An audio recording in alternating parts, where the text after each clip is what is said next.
presentation of LEOS and the plans for what is to come with LEOS, which is the open source tool to draft legislation. And then we will discuss some cases of LOAS code as they are implemented at levels at EU level of legislation, the EU level of legislation, and then at regional level. So we will have the case of the railway ontology that is used to support some legislation, and then the regional case of Flanders, and both projects are very impressive. And this will be followed by a panel discussion where we will explore with the participants questions. And then we will wrap up very fast on next steps, so mostly asking for your suggestions. So now we can go to the next point, please.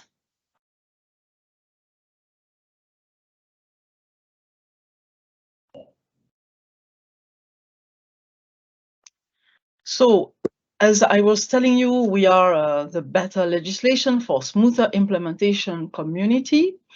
And our community is supported internally by the heads you see here, by the legal interoperability team that is on the right side of the screen. And you can, so we are doing this Better Legislation for Smoother Implementation community to develop digital-ready policies, and also that are supported by tools. And we have a special case on regulatory reporting that is really dealing with data. And in fact, this community that has a long name, and we intend in the next future we will rebrand it to Digital Ready Policymaking Community. And because in fact it's about that.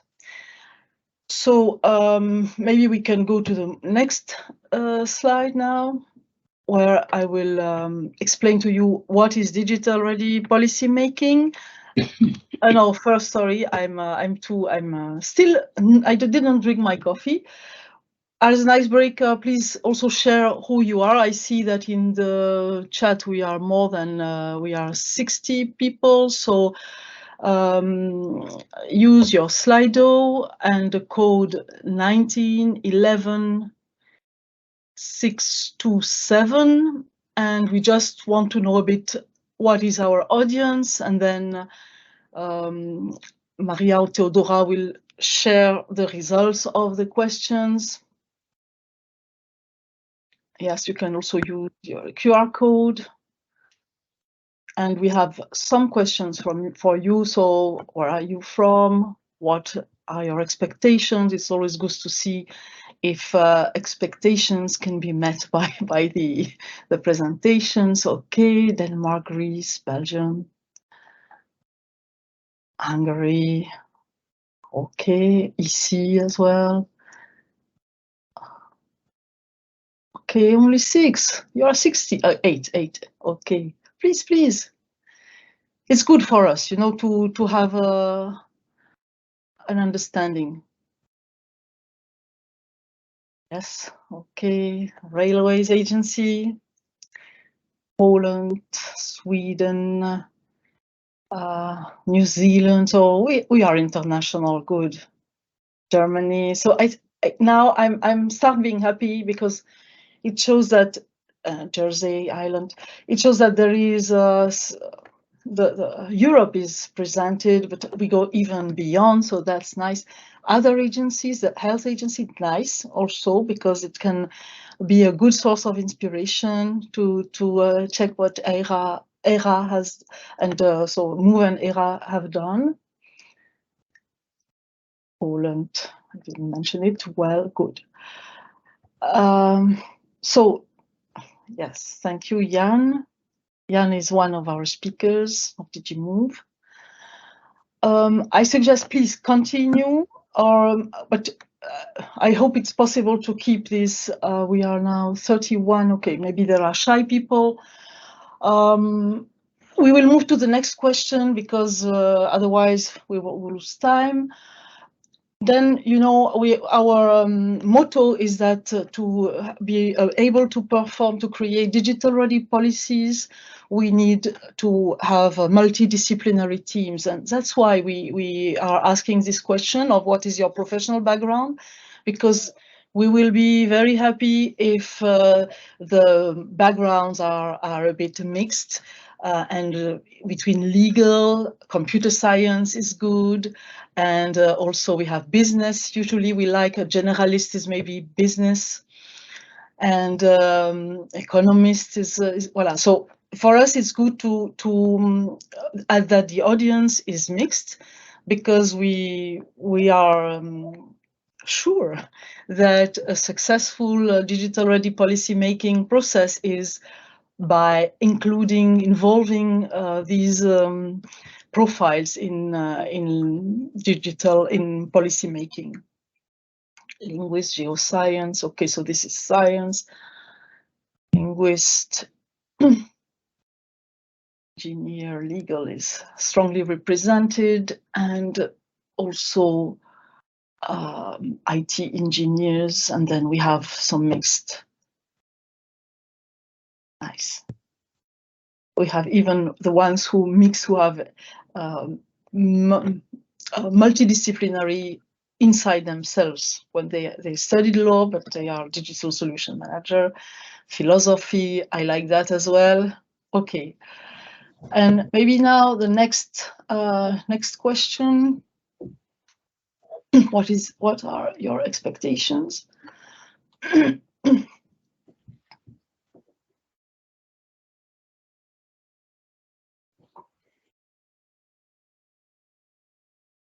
Oh no, first, what is your experience with LOAS code?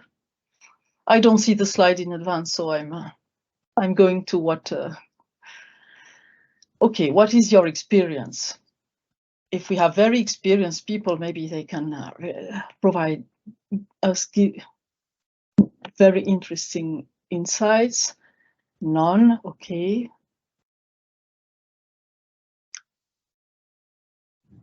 PPDS, okay. PPDS is Public Procurement Data Space, which is not yet LOAS code, but it could lead to LOAS code. Okay. So from what I can read here, we are with an audience that has very little knowledge, as we are, so we are all on the same page. Very good.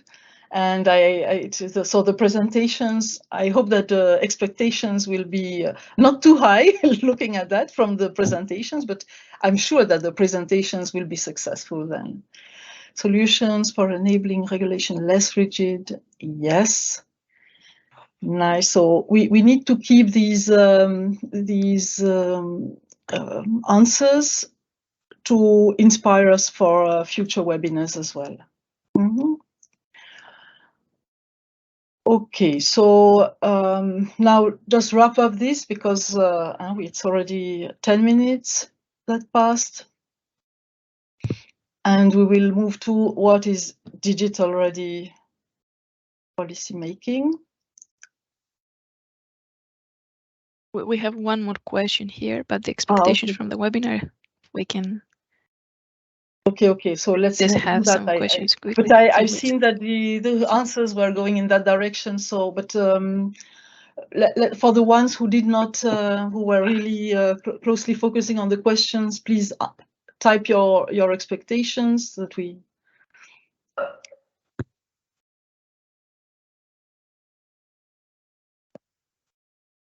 No, you know, they were answering also to the with the expectation. So maybe we can switch back to the slide deck and then continue afterwards. Yes. Thank you.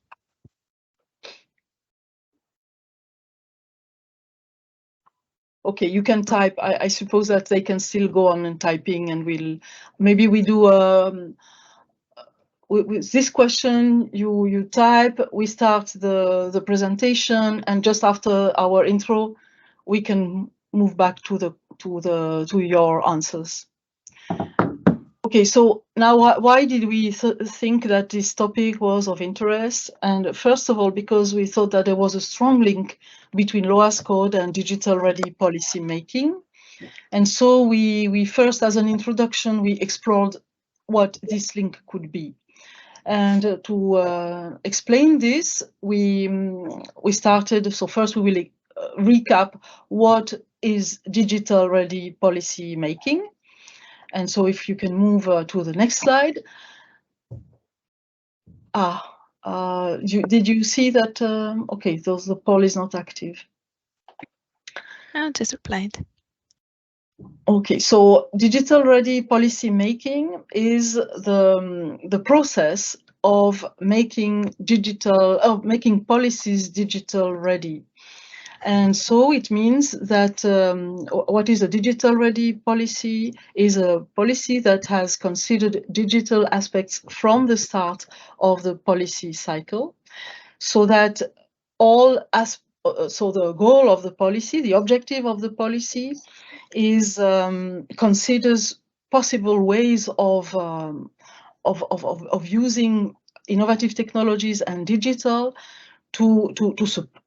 in the most efficient way to support the policy goal.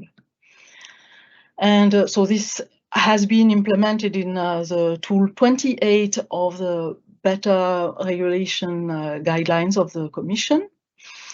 And in that tool, we also explain, so to make it a bit more tangible, we consider what the digital ready policies can be via the several components that it entails to have a fine-grained approach of what digital can be. And if you can move to the next slide, so I will recap you for the ones who don't know what those components are. So it starts with business process, so user centricity and efficient business process that are ready for automation. But I would like that we move to the next slide, please. Yes. So this is the first point, and if you can think of what it means that to avoid burden, if you are user-centered, and if it's ready for automation, it means that implementation can be smooth. Then the second component is that the new policy is aligned with digital policies. And if you think of cybersecurity, GDPR, Data Governance Act, whatever, so all of this is aligned, meaning that you can really rely on the framework that has been established for digital ready policies by digital ready policies in your sectorial policy. Then that the once only principle and reuse of data is at the heart of the thinking of this new policy, so that you also avoid burden. And this is very key for regulatory reporting, for instance, where you would not ask several times business to send again the same data or at a different frequency or at a different time, just. That it considers the evolving ICT landscape, meaning that if there are systems in place that do their work, you don't try to change everything every time, but you just accompany transitions to an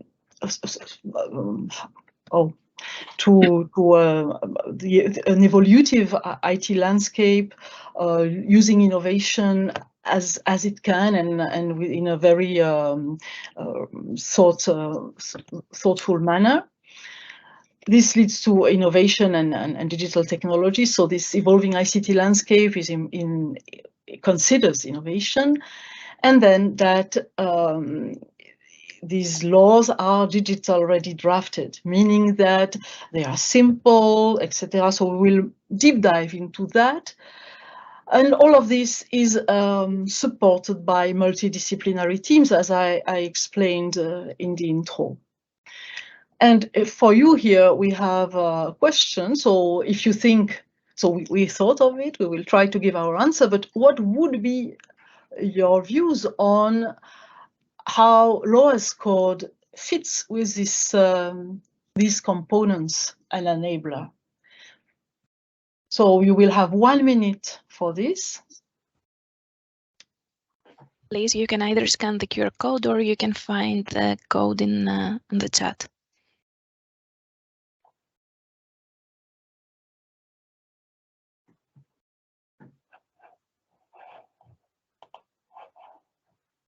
Also, feel free if you prefer to write just in the chat. Please feel free to just post it in the chat.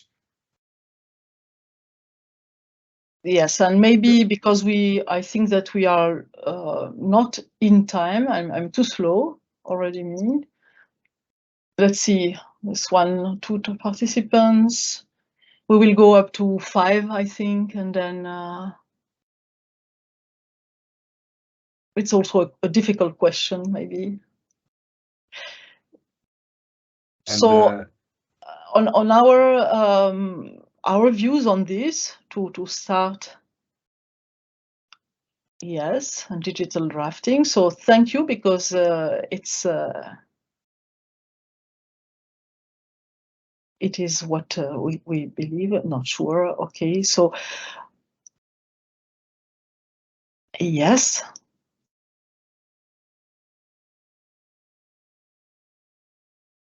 Thank you. So indeed, so why we wanted to have this webinar is because we have also in the chat people. So because we thought that it is highly relevant for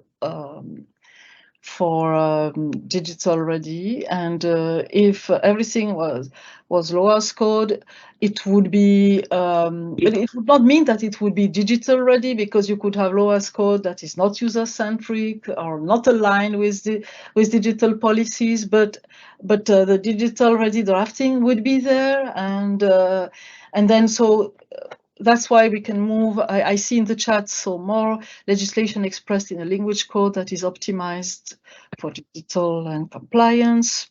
Position LOAS code, a change from natural language, which needs to be interpreted to a more formal syntax analysis of law, etc. Okay, and we're starting a project in implementing the description of the process in a regulation, so in such a way that case management systems can use this info to generate a case flow and a form. Okay, that's a very good. Okay.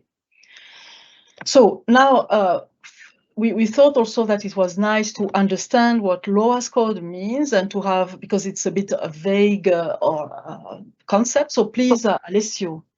Yes, because we looked up in the literature, and currently we couldn't find any agreed definition by the scientific community on what LOAS code is. So we tried to provide our interpretation. We reflected upon it, and we thought that maybe in the definition of LOAS code we could implement the representation of legal text in a machine readable format.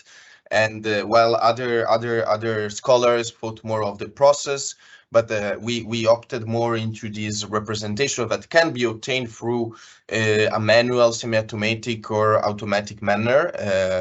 And it could be, for example, like coding legislation like manually, literally, or maybe extracting the concept, extracting the concept from the natural language text, and then implement it in an ontology. And we also wanted to ask you whether you have a different interpretation of LOAS code, because especially this webinar is also thought of trying to get your input, your ideas, your views on this topic. And another, as Cecile mentioned it before, we think digital ready is connected to LOAS code, because in both cases, not only because of this, but in both cases there is the need of having having a multidisciplinary team, a team that includes IT professional, includes legal experts in legal drafting, policymakers that in this way can help and participate to the co-creation of this machine readable representation. And if you agree with the definition, just write it into the chat or write into the Slido, and then I again leave the floor to Cecile, and if you can just move to the next slide. Yes, so yes, please go to the next slide. In the chat, there were very interesting considerations. Mm-hmm. And well, as we need to move. We thought that it was nice to recap how we considered digital ready policymaking versus LOAS code, as digital ready policymaking feeding a good way of formulating LOAS code, and LOAS code in its turn by expressing law in a machine readable way, supporting digital ready policymaking. And so that's why we thought that it's a strong topic for the community. And I see in the chat that people tend to think that LOAS code is more a machine executable law. And okay, so we have a long discussion, but continue the discussion if you want. We cannot now deal with it fully, but please go on, because it's also a way to capture all your thoughts, and maybe to have us also change what our first definition that considers also manual interpretation. Now, I propose that we move to our next topic, or to go back to the if people have reacted in the Slido before that we move to the. Okay. I see an interesting point made by Heidi, which said that what does the representation of legal text mean? Like, there is a difference between the structure of a law and the meaning of the words which are used within the law. So basically, the structure versus the semantics, and exactly that's also our point. Maybe we could rephrase the definition in a way that it's more clear that for us, at least, the semantics are really at the core of the representation, because it's not really about the paragraph, the chapters, but extracting the meaning of the legislation and allowing potentially making it machine readable and digestible by an IT system. And I see ensure less interpretation. I see also this is a perspective. Yeah, so there is a discussion going on on the structure versus the semantics, and I think that the presentations will precisely deep dive into that. So then there is a discussion about machine readability and executable machine executable law, about dangers as well. So let's. Okay, so for now, 6 people agreed with the definition, but I saw in the chat that it was not so shared. And voilà. in any case, that, yes. So I think that some. Okay, so what I think is that seeing the chat and the discussion, that we cannot take a clear line, and well, on and maybe it would deserve more discussions on this, but we need to go to this. What we want to talk about today is the link with semantics, precisely, and it was mentioned in the chat as well. So what I would what I would suggest is that we move to the slide where we link with semantics, and then we give the yes. Yes, so and in this case, like especially we wanted to focus a little bit on the digital ready drafting for lowest code, which is going to be the topic of the next presenter, and in particular in this case we think it's very well connected with this component, as the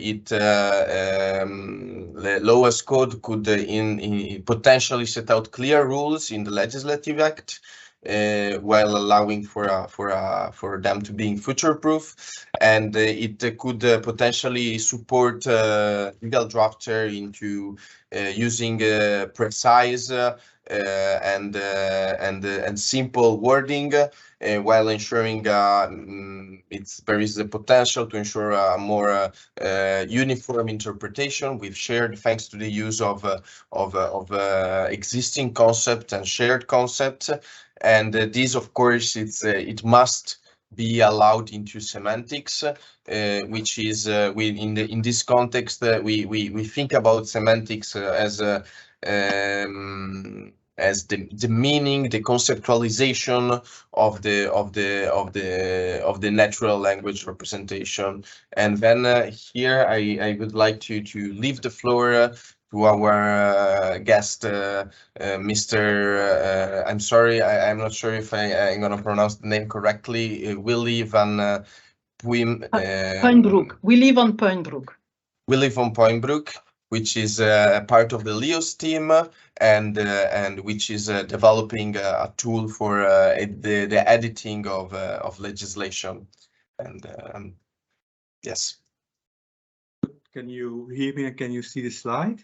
Yes. Yes. Okay, so I'll shortly introduce myself and then deep dive into the presentation. I'm Willy van Puynbroek. I'm, as you said, supporting the LEOS team. In fact, in the Commission, I'm an active senior. Now, just to mention, I mean, Henry Kissinger is turning 100 this month or today, so just gives me in good company. Anyway, so what when I was preparing for this presentation, I started by looking into code as law. Then I saw there are many terms that are being used. There is this rules as code, no code, low code, all these things. So, I mean, so in the end, this is about law as code, and I think the term is well chosen in the context of LEOS. In the presentation, I'll quickly present you with the context. This is my personal context setting, although it's not the Commission view if you want, but what we do in LEOS for sure is in line with the better regulation legislation. It's in line with the European Interoperability Act. It is part of what we have in the Commission, the Next Generation Commission. So it is really fitting. I'll use this opportunity to give you to promote LEOS. I understood that most of you know LEOS or have heard of LEOS. If you would be interested to know more about LEOS, at the end there is a website, there is an email address which you can use, and get in touch with us. We'll get in touch with you.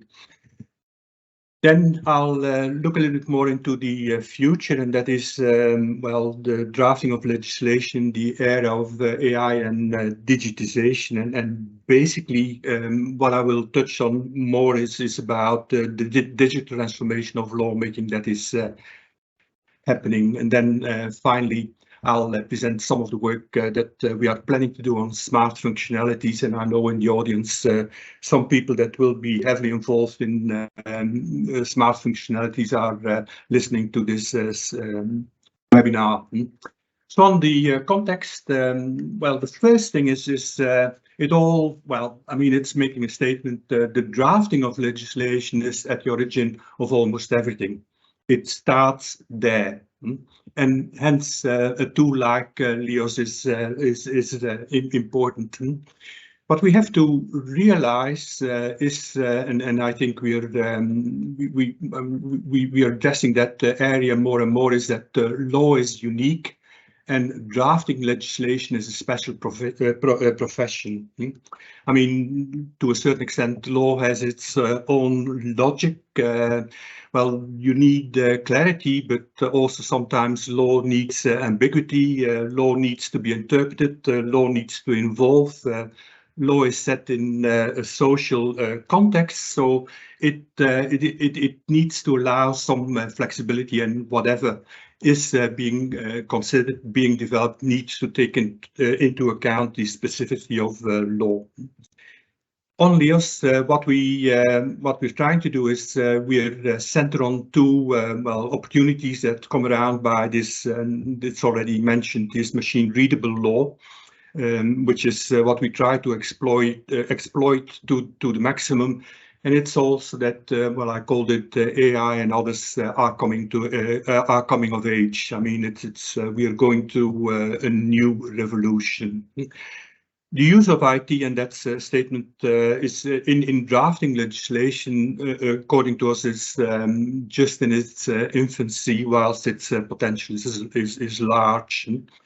In this context, the conclusion is that LEOS, and I'll try to indicate what LEOS exactly is an excellent point of departure to consider elements as code, as law as code, and it's also maybe a point of convergence where we can get together.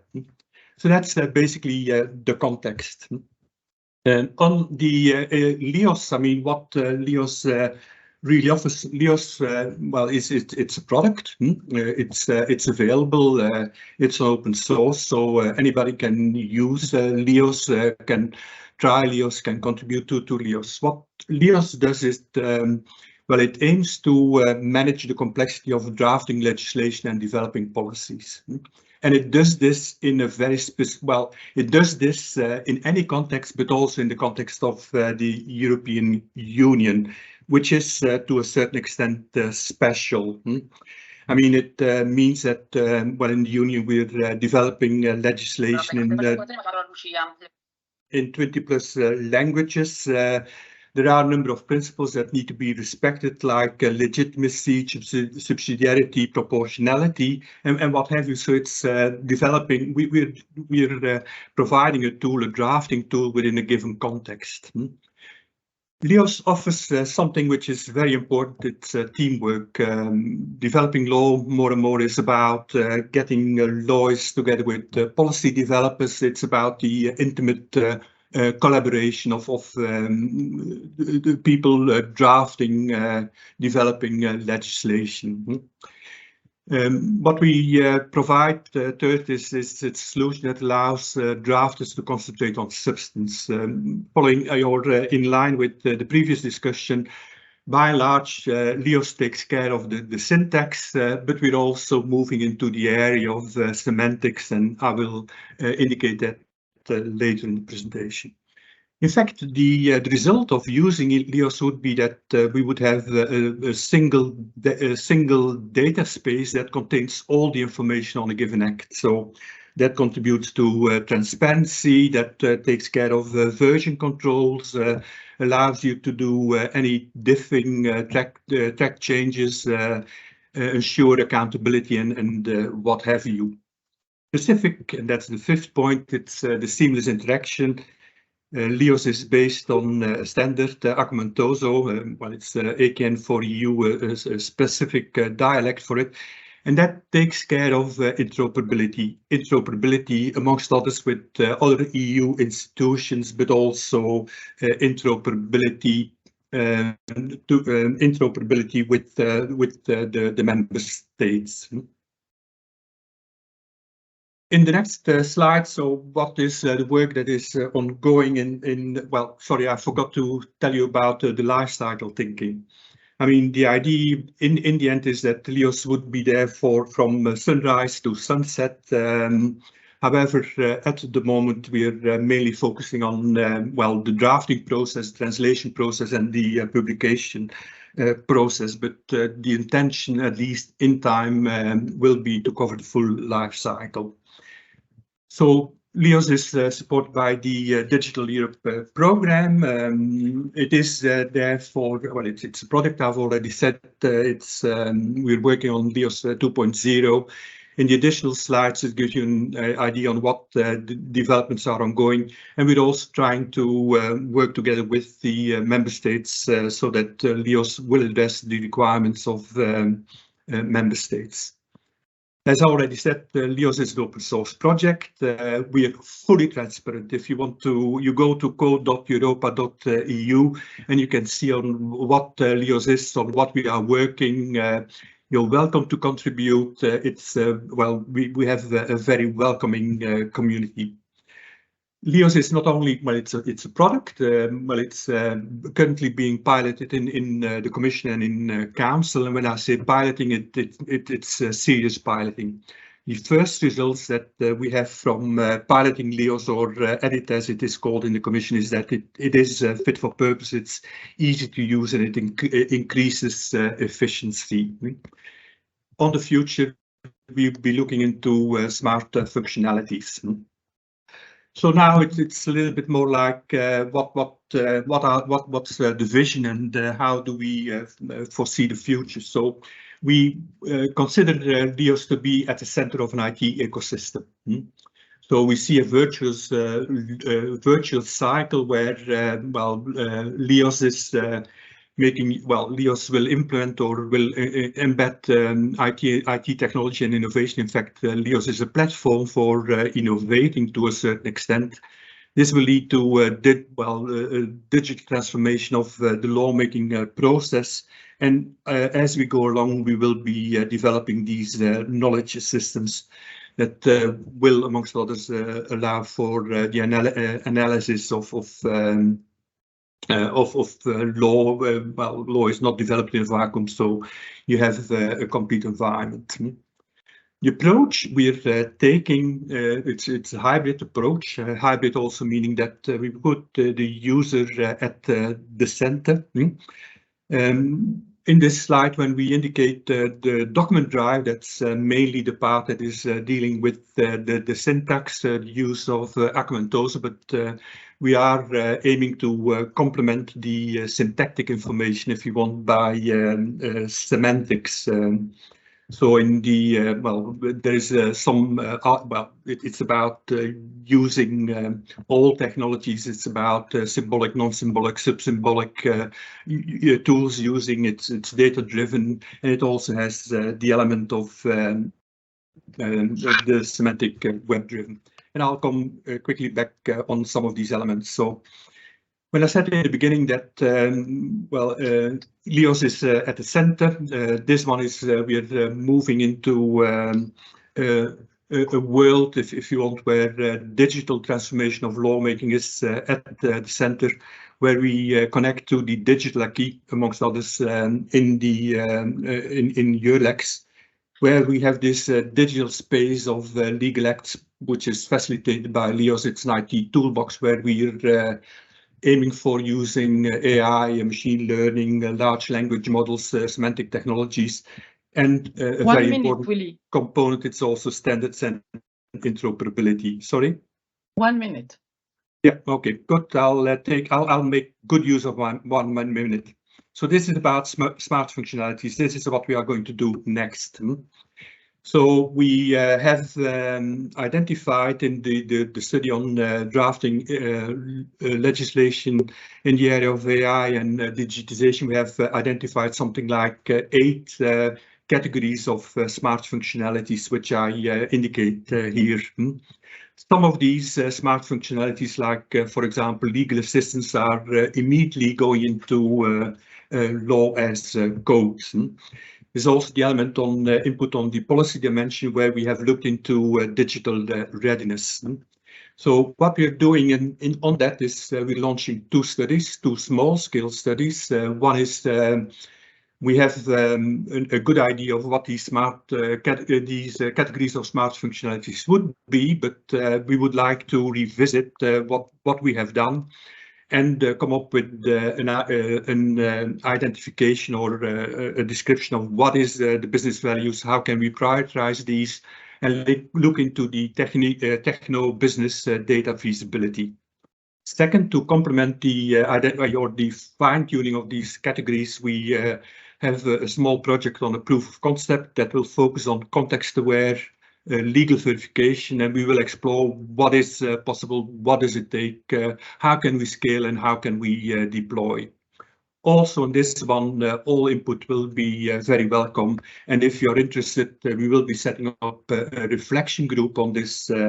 If you're interested, do contact us. So the conclusion is, well, drafting is an ideal playground. It's an ideal playground because it well, starts the process and it allows for innovation and trust building innovation. So we're aiming to serve this innovation wave, and we hope that all this will snowball into results. I'm not going to present you the additional slides. They will be in the slide deck. In the study we did for use cases, that is all very well documented. There are some learnings that we had, and there is also a way of contacting us. Thank you very much. Thank you, Willy, very much. And I feel a bit bad because we took too much time, but it was all this exchange with the audience, which is so interesting. Now we will move to the next presentation, which is Jan Seema. Sorry, Jan, can you present yourself, and together with Marina?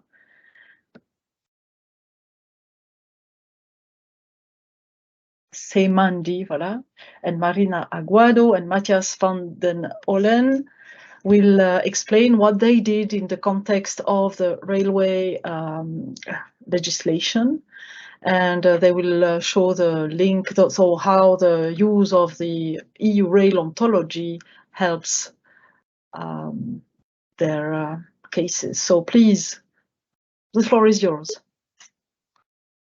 Many thanks. Maria, maybe because we're gonna present it, so if you can stop sharing your screen. Okay, thank you very much. Do we? Okay. I was not prepared for that, I have to say. It can be presented directly, I think, no problem. Okay. Sorry for this. Thank you very much. So this first slide is the opportunity for you to introduce myself, Jan Seemandi, working for DG Move within the European Commission, and in particular in a rail unit being in charge of digitalization aspects. What you see on the screen here is the logo of the EU Agency for Railways, which is, among many other things, Rail Authority. So I'm comfortable with previous slide. First is the EU authority, which is in charge of the development of this EU Rail Ontology. So here I am actually here to support my colleague Marina, who will come later in this presentation, who is the expert on that matter within the agency. This presentation will be also complemented by a colleague Matthias from Infrabel, the Belgium Rail Infrastructure Managers, who will also provide additional insights and in-house use cases of the work performed by the agency. Yes. On the next slide is a bit of a context. So you might be aware that there is the common European and interconnecting data spaces, which is basically an initiative of the Commission, not at all triggered by DG Move, but this is in that context that we want to have our work to fit into. There is, among other spaces, there is the mobility data space, which is being developed, and this is where we have been developed some interest. Given that those data spaces are intended to be built upon existing EU, but also member state legislation and infrastructure related to transport data. So basically, whatever is the source of the data, it requires interoperability at several levels, and this is what we worked on. This is in that context that basically the agency developed what we believe is the building block for rail of data interoperability, and this is what we are going to present you.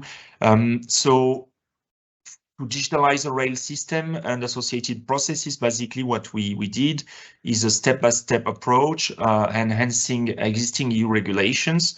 And I will come to that swiftly, which will be basically the boring part of the presentation to highlight what are the legislation in place. So we are enhancing those existing EU regulation with digital interoperability aspect, moving from data modeling, some already exist, to ontology modeling. So it is quite a bottom-up approach we are developing, as we needed a semantic interoperability of the existing databases, which are in-house within the agency, and we need also to trigger a vocabulary harmonization of those databases. On the next slide, I would like to illustrate the complexity of the data ecosystem in the railway. So basically, this slide is only meant to show that there is many aspects that are digitalized, at least in terms of model, so that when there is information exchange, basically you speak the same language. And this is all those aspects we are looking at in the rail ontology, step by step, as I explained, based on existing assets. But there is also, beyond the landscape you see of assets and actors, there is also an additional challenge, which is visible on next slide very shortly, which is related to the fact that we are in Europe, composed of member states. And of course, when you talk about physical assets, then there is some legacy assets which are not necessarily built in the same manner. Thus, interoperability also at physical level. But this is also something we take into account to ensure that those specificity at national level can be taken into account.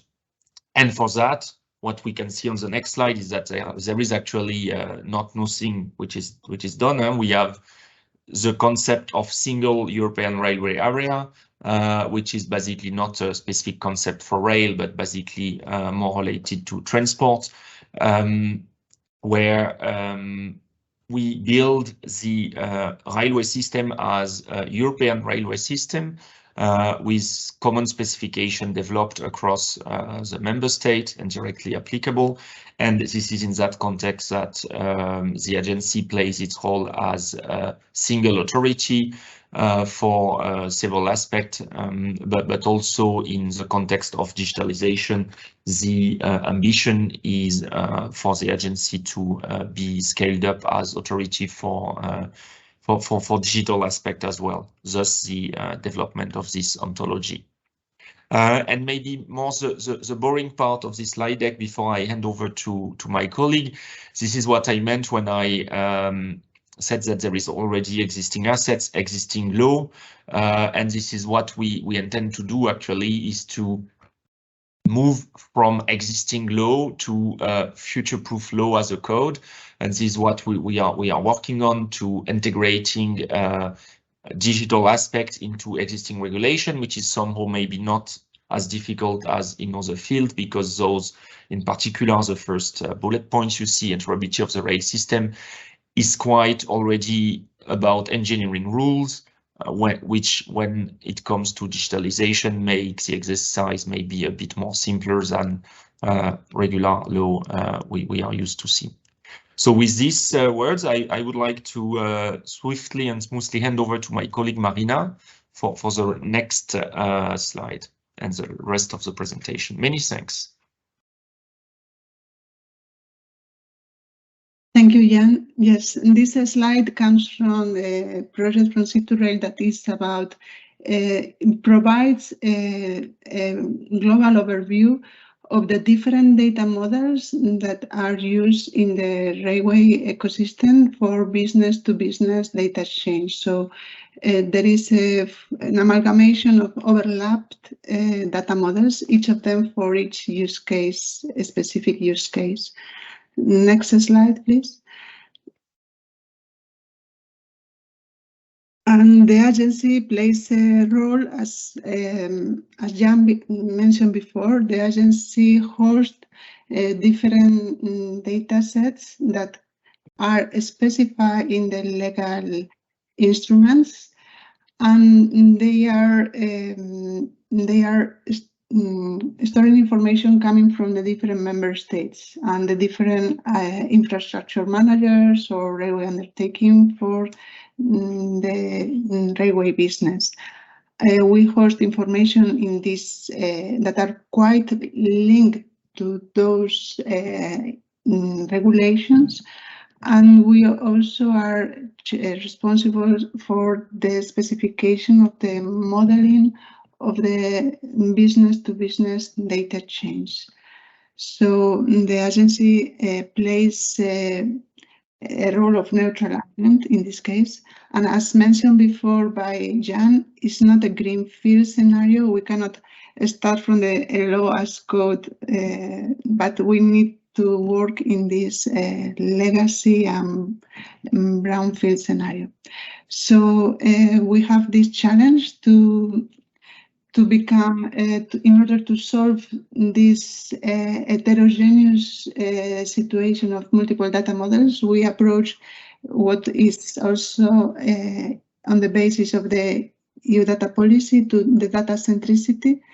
And in this slide, in order to be able to harmonize the terms internally. Next slide, please.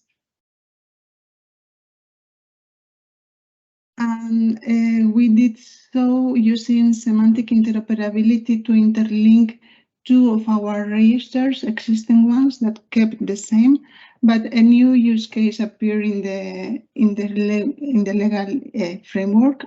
It was the route compatibility check. So it means that you need to pick up the information from the railway infrastructure register, where is described the network, and the vehicle type register, and to check if it's able to run. So it was a very challenging use case, and we made it without impacting the previous data sets by using, as I mentioned, a knowledge graph, semantic interoperability, and triggering the seed of the EU Railway Ontology. Next slide. We learned that, well, the lessons learned in the process, it was that we needed to scale up the harmonization of terms, because they have been created at different moments in time and attached to different legal instruments, and the vocabulary was not similar. So it was for a machine difficult to understand that a same term, it was the same in the other one. So we solved it by, as I mentioned before, by the ontology. And then the other challenging or the other lesson learned is the importance of using similar identifiers and careful with the reference data. So yes, next slide. And what we have done is really to make all the elements of the infrastructure and the parameters of the vehicles browsable. We are also lucky that we are working in the scenario that is open data by regulation. So yeah, next slide.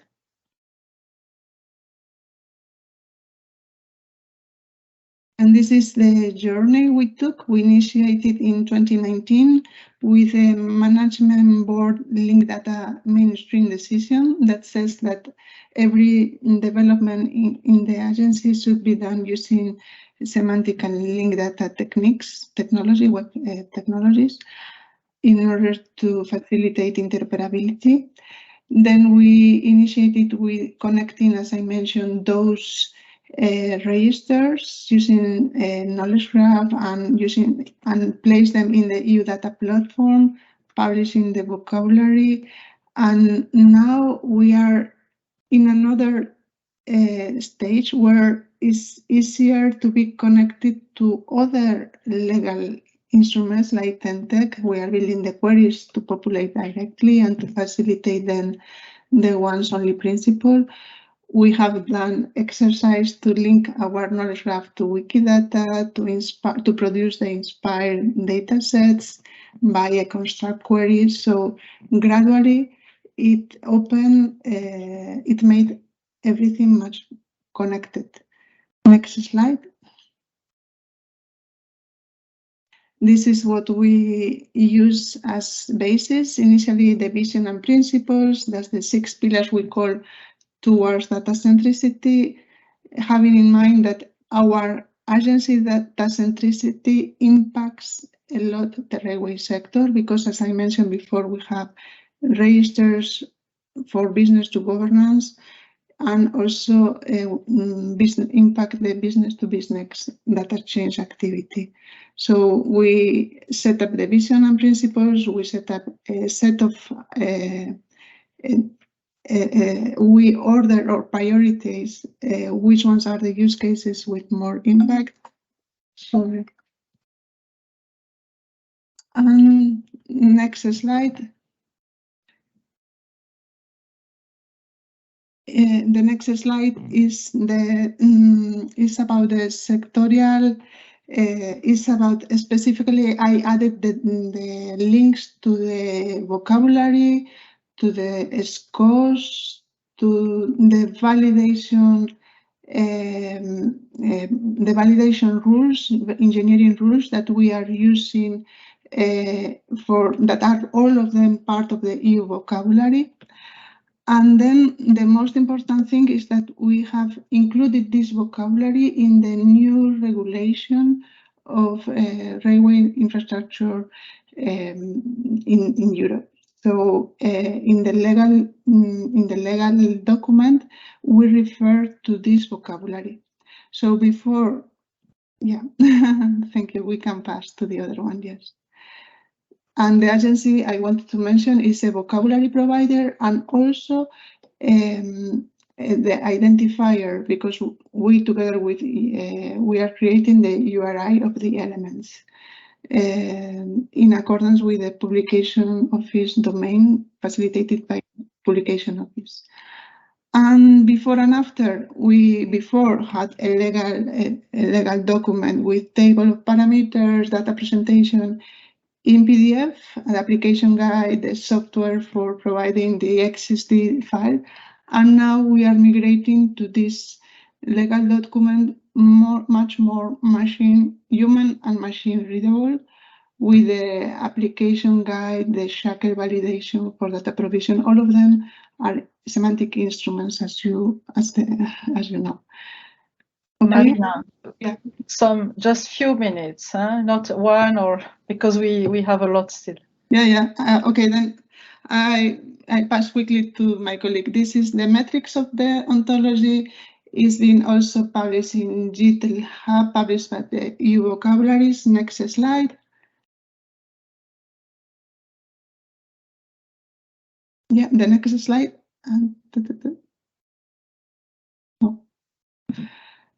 Well, this is just to say how it's the reporting and the progress. That now from the connected data we have a much broader connectivity to other data sets. And next slide. Yeah, an example of queries that are being consumed by TENTEC, DigiRegio, DLTF. Next one.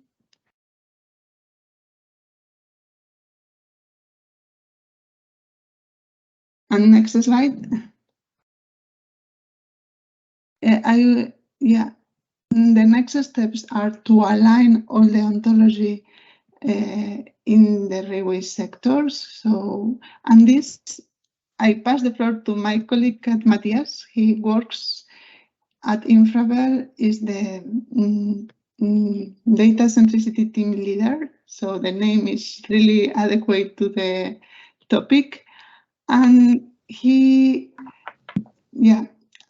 gonna present he's one of the data providers of the Railway Infrastructure Register, and he's going to tell us how, in his experience, the next steps. Thank you, Maria. Thank you also, Marina and Jan, before. So, and I want just to stress that we were very happy that you proposed also, Matthias, to come and to present, because for us, it's important to see the links between the EU level and how it can serve the national or regional level. So this implementation path to the more local levels are very, very nice. So thank you, Matthias, coming. Yeah, thank you for the introduction. Indeed, as stated, I'm working for Infrabel, the Belgian infrastructure manager of the railway. And it is our job to publish the data in the RINF format, as Marina stated. My function at Infrabel is team lead data centricity, and my mission is to in fact, to revolutionize the way that we do data at Infrabel operations. So this first slide, it gives you a little bit the application landscape, that we call it, where we have our legacy systems that were built based on use cases in the past. They are old technology and they need to interact with each other. And at the end, when you want to have some combined view, for example, that map where we show everything on a geo space, we need to do quite a lot of data transformation. So if you go to the next slide, you'll see that in order to then publish something that Europe asks us to do, well, we need to build another thing to transform the data from those old legacy systems into a new format. And Flanders, my home region in Belgium, is actually very famous for this kind of idea. We call it koterijenmentaliteit. So pardon my Dutch. It's in old building when it's where you add another cottage every time.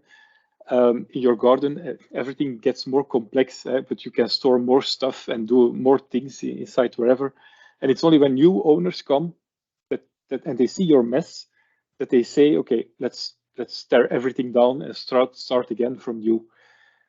And so that's why we're more looking for revolutionizing this idea.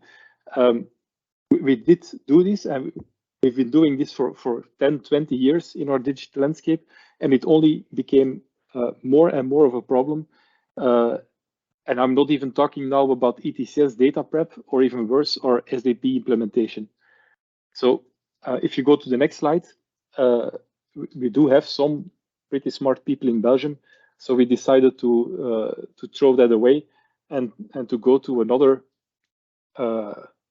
data landscape instead of an application landscape, where we take that idea that ERA has shown us, and we really put it at the core of our applications. We're going to take this linked data ID and manage our data in a way that is directly in the right format from the ground up. Of course, it's not something you can do overnight or on a European deadline. You need to plan this, you need to work on it, it takes some time. But this is in fact our vision, to have no more applications, but a data space, as you would call it, a data-centric environment, and every application or thing can use that data in a semantic way to publish or to work with whatever use case you have. Now, this idea, linked data, semantics, law as code, I think it's so solid, so straightforward. There is, in fact, if you think about it, not much else that you can do. It's just so simple to standardize what you're talking about, not only standardizing the structure of your data, but also the meaning of your data. And we all know that standardization leads to it leads to interoperability, harmonization. It leads to good things. So for me, this linked data, there's nothing else that we would consider to do. And just to demonstrate the power behind the ID, and in fact also because it's fun to do, we spent a few evenings working on a chatbot, and you can see it on the slide here. But I don't see a link, but I will copy it in the chat, so you can have a small test on it. So this chatbot is exactly what I mean. It's because the ERA ontology is machine readable, it's semantics, and on the one side you have your data, which is also in a standard format, RDF. You can put those two together and add the benefit is the chatbot on GitHub also. Yes, it's completely open source, this thing. But because you have this linked data thing, everything is connected, and you can leverage ChatGPT to answer your data questions. So I think it's what you're doing here, the EU and ERA, it's a fantastic idea, and I fully support it. Of course, we need to make the implementation happen, and that's something we need to do together. Thank you.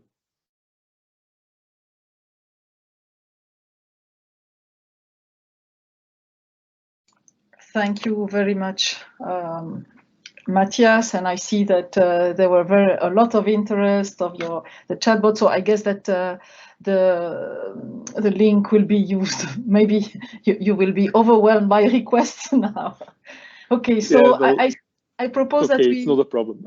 Yeah, so we swiftly move to the next. I see challenge. How can Laura contribute to automate? Okay, so I think that we swiftly move to the next presentation of Flanders, so that then we can go to the questions. So, Raf and Veronique.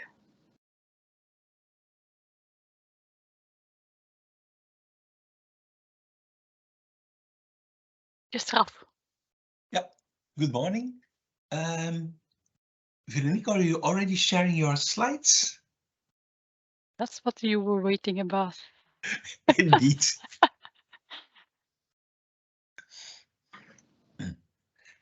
So, good morning. On behalf of Veronique and myself, thank you for the opportunity to share how we unleash the power of local council decisions in the region of Flanders in Belgium. In fact, local council decisions is local legislation, and we will share insights on how this creates better services for citizens and entrepreneurs. Now, in our society, we face many challenges which can be tackled by providing better legislation, which can be reused. And today we will zoom in on two challenges. One for the citizen. It's when you're moving and you're selling your house. We're not often selling our house, but it has a huge impact. And then we face many administrative obstacles. We will also zoom in on another case for the entrepreneurs. When I would like to start up a new business, then I must choose a suitable location, and then I must consider various factors, including the market demand, accessibility, but also local rules and taxes which are derived from legislation. For instance, in the first challenge, when we jump to the next slide, when selling or buying a house, a lot of stakeholders are involved. For instance, the notary, the real estate broker, the local, so your city is involved, but also the regional government. And In that phase, authentic information is crucial in order to sell your house or buy a house in line with the legislation. Now, on the one hand, we have the authentic data about your property that you're selling, but also the rules that govern the sale of the real estate. And both the authentic data and rules have their original in local council decisions. Now, I already mentioned that local council decisions contain a wealth of information. For instance, the conditions for a building permit are included in the local decisions, but also a new plan for traffic circulation with road diversions, and even the tax on business spaces. So all these are included in the local decisions, so the local legislation. This is relevant for governments, this is relevant for citizens, but also relevant for entrepreneurs. When we started our journey in 2015, a lot of the information was locked in silos, non-transparent archives with a lot of PDF documents on websites of local governments. It was really a maze, and there we focused on a paradigm shift where the aim was to build an ecosystem built on open standards and linked open data to make this information accessible to all stakeholders involved. Our dream in 2015, where back then we had still a lot of information silos, was that local authorities, so the cities, would publish their local council decisions, their legislation as linked open data, so in line with one standard co-created by the different stakeholders. So this means that all the decisions taken at level of the council were following one open standards based on linked open data.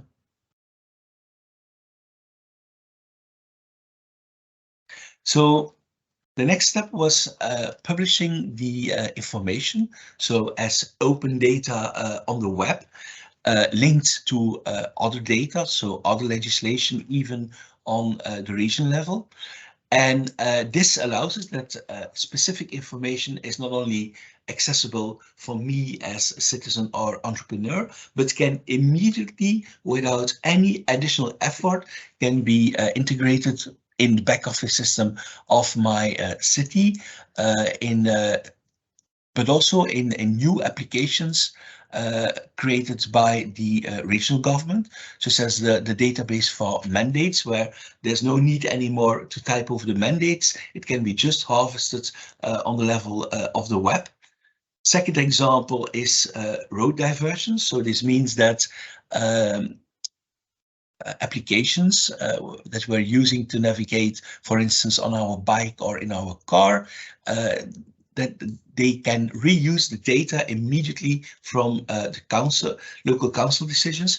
But also when we're talking about local government, they have many services, around 800 public services to citizens and entrepreneurs. All those services also are derived from the legislation, and can be or are published as linked open data, so it can be reused in processes of the government,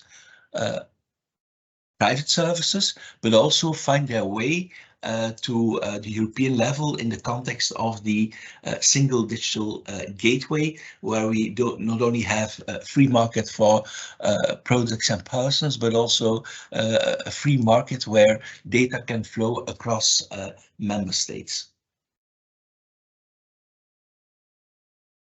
So the decisions, the local council decisions, can be reused as templates, and by creating those templates, we have seen that the quality of the regulations gets better. The quality rises because you're not only typing some text, but immediately referring to authentic sources or existing legislation. And even when we are creating new legislation, you can use the concept of evidence-based or evidence-informed policy. You can test what the impact is of your legislation because it's already machine readable. You can connect it to other authentic sources and check what's the impact of your legislation and predict the impacts. So it's like a digital twin for legislation. And also in that context, we can use machines. So as we have a good information architecture, we can use machines and artificial intelligence to reason on our data in the context of the public sector, but also in the context of the private sector, such as this example where we are planning a route, and when there are road diversions or roadblocks, they will be immediately accessible because they are published long before they are executed as linked open data on the website of the local governments. So if you can, yeah. So Veronique, how does this ecosystem works? Okay. As you can imagine, we have a lot of actors active in the ecosystem. How did we get them all on board? So we do have at this point 300 local governments that publish linked open data or their legislation. And to be able to do that, we built an open source editor that creates linked open data. As Willy said before, for Leas, decision making is a craft. It's like something specific, which means you cannot just give people some kind of editor. It's not all. It doesn't only has to be a good editor. They're used to using Word, so it should be good at that regard. But it also needs to meet their specific needs, and they're demanding users. So we did try to give them something that they can use, because people that make legislation, they don't see what's coming afterwards. So they don't care about. They don't always care about what's coming behind. They don't have the burden of that, but they still need to make sure that the rules that they are implementing in their law, that it is reusable. So our thought was, if we give them a tool that is usable for their needs, they probably will make sure that the data that's in there, that it is a high standard, and that other can reuse it.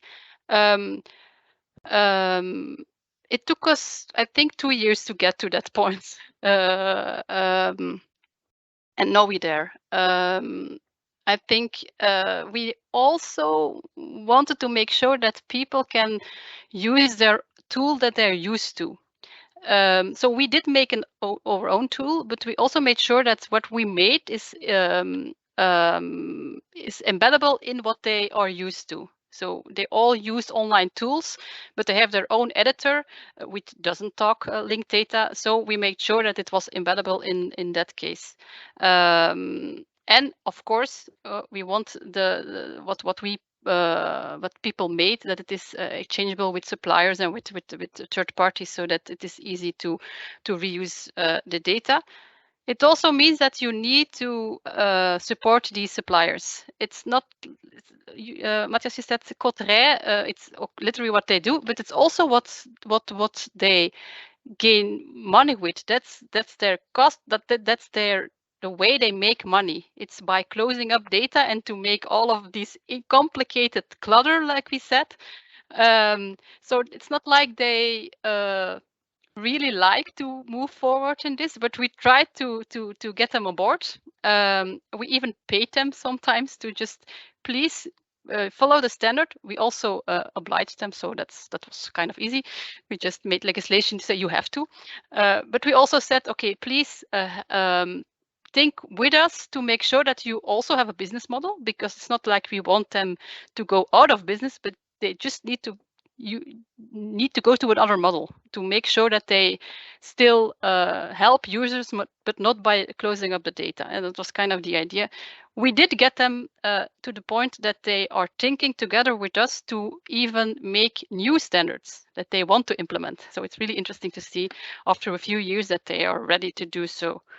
And then the next step is also make sure that we use the data.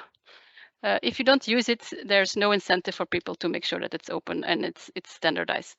So it's something we actively do to make sure that data is available central, but also decentral, because we notice it's not only about the data that other people use, but it's also reuse the data that's within the government, and which is within even a local government, one community that says, yeah, I have 3 services that use the same data, but they don't talk to each other.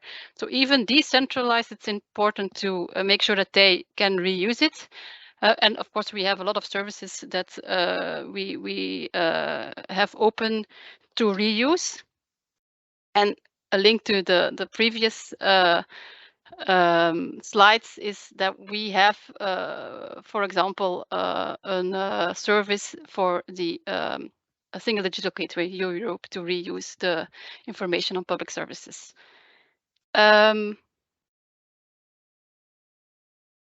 So our not sure, vlaggenschip, starship maybe, is or gelinkt met te leren is what it's called in Dutch, our editor.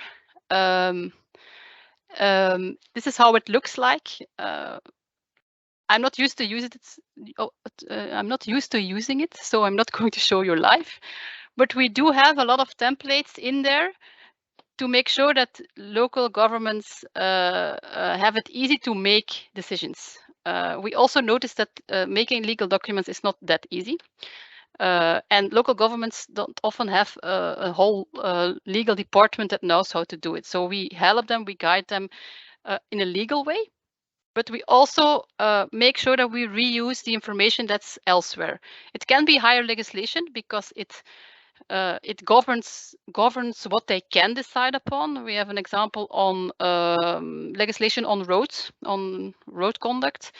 We have a wegcode, which is on a higher level, and they can only make decisions within that framework. So we help them in combining the right rules in their local decision. But as you can see here, we also help them in having a structured way to indicate how much you have to pay when you ask for a permit, or information on a permit, or information on vastgoed on when you want to sell your house or want to buy a house. And once you made it, you can also publish it in our in the tool, and it becomes automatically reusable for others and other applications. I heard before that Leos is also putting itself in the midst of all of the ecosystem. That's logical, because all of the data usually derives already from another system, and after the legislation is passed, it also has to be reused in other systems to be able to render services. But it's services in which is different in every local government. So if you want to have some kind of central platform, you want to make sure that an entrepreneur or a citizen has an easy way to just log into a system and always have the right information, you need to make sure that you always have the right information, which is really in very different places.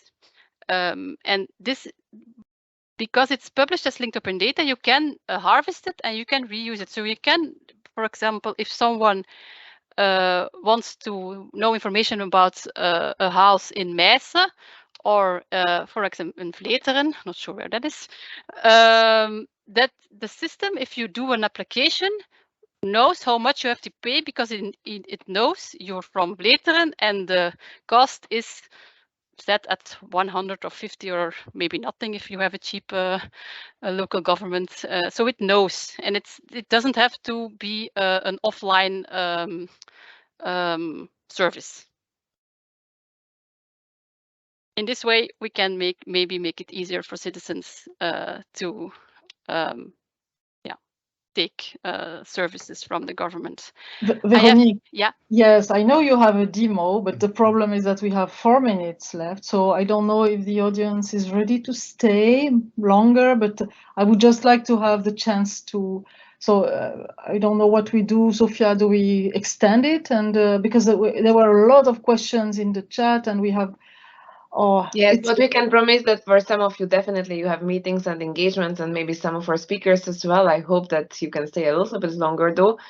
We will in any case try to get the answers from our speakers in writing after the call. And I encourage those who can stay a little bit longer to give extra 15 minutes for us to take some questions. I don't know how long the demonstration is, Veronique. Can it be done in this? It can be done in 1 or 2, even 2 minutes. Okay, let's do the demonstration, and then the most engaged ones, let's stay with us so we can discuss your questions with our speakers.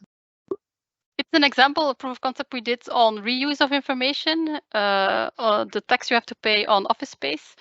So we can begin by calculating something for Dixmude, it's at the coast in Belgium, where we can reuse and read what was written in the legislation in a structured way. So that's also interesting. If it's structured, we can just make sure that we present the right information. Could also be automized, yes. And you can say, yes, I am obliged to pay taxes. No, I don't have an exemption for, and no, I don't have a reduction, but I do have one office space of, I don't know, 500 square meters, and it calculates I have to pay 120 euros because of the rules that were mentioned in the law. That's actually what it should be like. You just make sure you have the law, and all of these applications should work automatically. So that was a demo. It's really, really short. So, and we would want to encourage, yes. So to conclude, we are really looking forward what applications you see to reuse linked open data based on legislation, and we would like you to share your ideas in the chat. So it could inspire us, but also all the participants here in the breakfast session. Thank you, Raf, for this question. So let's see how people react. On my side, I had a question to you. So what is the legal frame for this this connection between your linked open data and the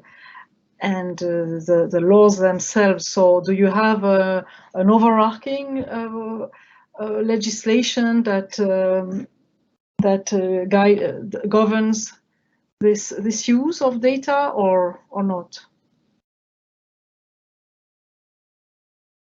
Well, we can also from 2 angles. On the one hand, we have a governance body in Flanders. It's like a steering committee which governs all the standards in Flanders, and in that governance body, the local governments are represented, all the policy domains, academia, and the private sector. And it's empowered by a decree. And in this context, you can have standards that are ratified but not obliged to use. But in the case of council decisions, local governments are obliged to use the standards. And Veronique, can tell something more about this process? You have to repeat because I was answering a question in the chat. Sorry. So, But Veronique, I refer to our governance body, the SteerCo. So, and that we have standards that are ratified by the SteerCo, which is empowered by a decree, but are not obliged to use. And can you zoom in a bit on the process that we had in the context of mandates and council decisions where the standards are obliged to use by local governments? Actually, obliging it was the end of the process. We hoped it wasn't necessary, but in the end, it is necessary to make sure that people move. It's like the stick you need to make sure that everyone goes along. But it was easier to pass the legislation on that and the obligation because we made sure that everyone was involved before, and not even local governments, not only local governments, but also citizens, but also the suppliers of the software that the local governments use to make legislation. So that was a huge part of making it sure that we can oblige it. Is that what you wanted to know, Raf? I wanted to indicate. Me too. I don't know. I have to ask our European colleagues. Yeah, well, I think it's good to understand that you needed a law to make sure that this data space, if our data linked open data, would be used by all, because indeed, and this links to quality, that if there is a lack of information, the information is not up to date, then you cannot use it as good. Yeah. So okay, and this is ensured by legal grounds. Okay, so I see that there are a lot of ideas that fly in now for you, but you are hijacking our our webinar. No, it's nice. It's nice because we are making it's a share, and it's also inspiring for other people. So there was in between from the questions that you would have had are possibly on Slido. I don't know if there were answers that are reflected in Slido, because we have these two means, the chat and Slido, and we had thought of some questions for you to discuss. So what are the necessary ingredients to develop law as code? And is the EU level a specific case? Because honestly, some years ago we were thinking yes, but as we are not at EU level, there is little or less contact with citizens and businesses, because normally the principle of proportionality takes over, and it's at national level or regional level or local level that things are really in touch with citizens and businesses, that it would not really be meaningful at EU level. But we were very interested in seeing the case of rail, and in fact so that's why we had this question in mind, in fact, and we wanted to discuss it with you. And the last question is in fact related to that. So in case at EU level there is something to do, so what is it, and to have this discussion together with you. So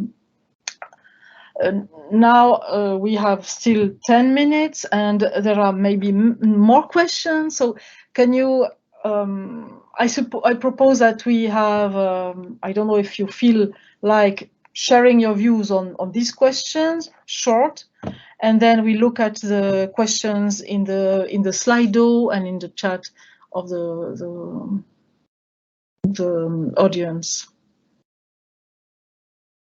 So either Jan or Marina, yes, and Raf and Veronique. Yes, Jan, please. Many thanks for the question.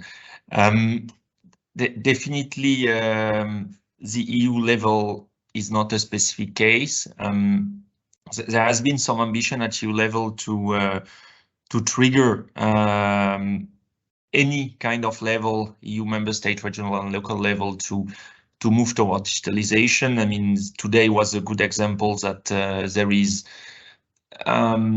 things going on at local and regional level as well that are very much inspiring. So definitely EU level is not a specific case, and I believe personally that our role as Commission is to give incentive to regional and local level, member state level, to act and move toward digitalization. What became obvious when the agency started to work on that is that the building block as ontology are very much necessary to unleash the power of the digitalization. We saw earlier what some colleague at InfraBel did on the basis of rail ontology. It's, I mean, there is very much a need to agree on an ontology, and maybe this is one of the role the EU level could play to ensure that there is interoperability between all ontology developed at various level. And this is what we would like to do for rail with the work of the agency, to gather all ontology which are existing into the rail ontology developed by the agency. Many thanks. Thank you, Jan. And so we see the strong link between, so to have lowest code, the need of semantics, and the use of ontologies, as you mentioned. Thank you for showing this, the interest of to have an interoperable Europe, of having this ontology defined at EU level. So thank you very much. I saw that Veronique answered to the first question by saying that you need the carrot, the stick, and the safety net to make sure that everybody, and you can also help with carrot and sticks. Okay. So maybe it was short, but I think we have the questions are answered, if you agree, and we can move to the questions of the audience, because it's a very nice collaborative atmosphere that I feel. I'm sure that the Slido is full of questions as well. No question. Okay, so they are all in the chat. Okay, so I don't know, but maybe questions were also already in the chat. So there were a lot of questions that were answered by already in the chat. We will check that they are all answered by when we come back with the takeaways. Close involvement. Now there are new points. Close involvement of legal experts in lowest code programs and projects is crucial. Many of them don't speak data. Okay, so here you see Heidi. I think that precisely this multidisciplinary or interdisciplinary activities are very much, and this approach towards multidisciplinary teams is crucial, because precisely there are, it's more than cultural gaps. It's also a question of expertise, let's say, and we see the benefit of talking between disciplines to make it happen. And in the case of Flanders and Regio, it's also the same. So there are the semantic experts, and then the lawyers, and the business, the more business people that are involved in these projects. And we had a webinar on multidisciplinary teams. I think it's 1.5 years ago. So Irene, in my experience as a former customs expert, I can share a good example. and the respective legal texts which serve as a basis for building a EU-wide as well as national custom systems. Okay, thank you. Irene, do you want to say a word on it? And we have, because in 4 minutes we will close, but we can have a little, you can explain, or we can come in touch with you for another webinar if you want. Yes, of course, and this is EUCDM is an excellent example, and it's also reflected in EU customs legislation. You can get in contact with TaxSud. They have invested a lot of time, a long time ago, to build and improve the customs data model. And it's the basis for all the systems which are now either in operational phase or in the building phase. Okay, and they are interoperable, and I think it's a great example to be presented in one of the next webinars. Thank you very much for this. This share my former experience. Thank you for giving me.